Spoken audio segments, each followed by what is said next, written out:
हाँ दोस्तों, नमस्कार। जो खट्टर साहब लगभग 10 साल तक हरियाणा के मुख्यमंत्री रहे, उसमें मुख्यतः 2 आंदोलन हुए जिनका उनको सामना करना पड़ा। एक था जाट आंदोलन, जो जाट कम्युनिटी द्वारा किया गया था, जिसके अंदर जाटों के आरक्षण की मांग की गई थी। ठीक है? उसमें तो ये बस बिल्कुल स्पष्ट हो गया था कि वो सब के सब जाट कम्युनिटी से थे।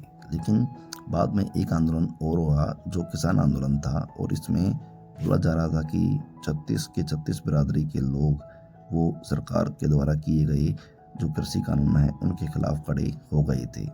लेकिन अब जब 2024 में चुनाव हुए हरियाणा में, तो उसमें जो जातीय आंकड़े निकल के आते हैं, तो उसमें ये बात साफ साफ निकल के आ रही है कि जो 2 कम्युनिटी मुख्य थी जो बीजेपी के खिलाफ थी, एक तो वो जाट थे और दूसरे जट सिख जो हरियाणा में हैं वो।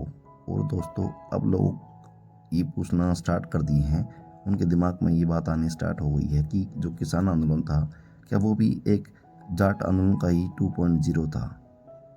समझे आप? कहने का मतलब है कि जो किसान आंदोलन हुआ था उसमें भी केवल जाट कम्युनिटी ने ही मुख्यतः हिस्सा लिया था, ऐसा लोग बोल रहे हैं।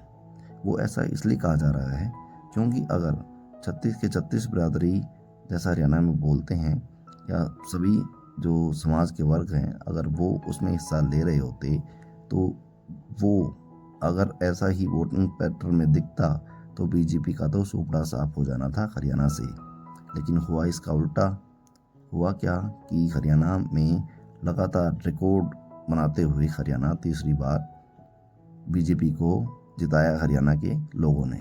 इसका मतलब है, और जो उसमें वोटिंग पैटर्न हुआ था वो भी बिल्कुल साफ था कि जो पहले बोला जा रहा था जाट वर्सेस नॉन जाट, बिल्कुल सेम टू सेम डिक्टो वही चीज़ वोटिंग पैटर्न में दिखाई दी। तो दोस्तों, इससे तो ये बात लगभग साफ हो गई है कि जो किसान आंदोलन है वो भी जाट आंदोलन का ही एक रिपीट वर्जन था। उसमें सभी जो समुदाय हैं, सभी कम्युनिटीज़ के लोगों ने एक साथ मिलकर भाग नहीं लिया था। वही लोग जो बीजेपी के खिलाफ थे वो ही किसान आंदोलन में बढ़ चढ़ कर हिस्सा ले रहे थे। और शायद सरकार को इस बात की पहले से ही भनक थी, इसलिए भी सरकार निश्चिंत होकर बैठ गई थी, क्योंकि उसको पता था कि अगर ये सब एक ही कम्युनिटी के लोग हैं तो इनका वोट परसेंटेज क्या है और बाकी सारी जातियों का वोट परसेंटेज क्या है।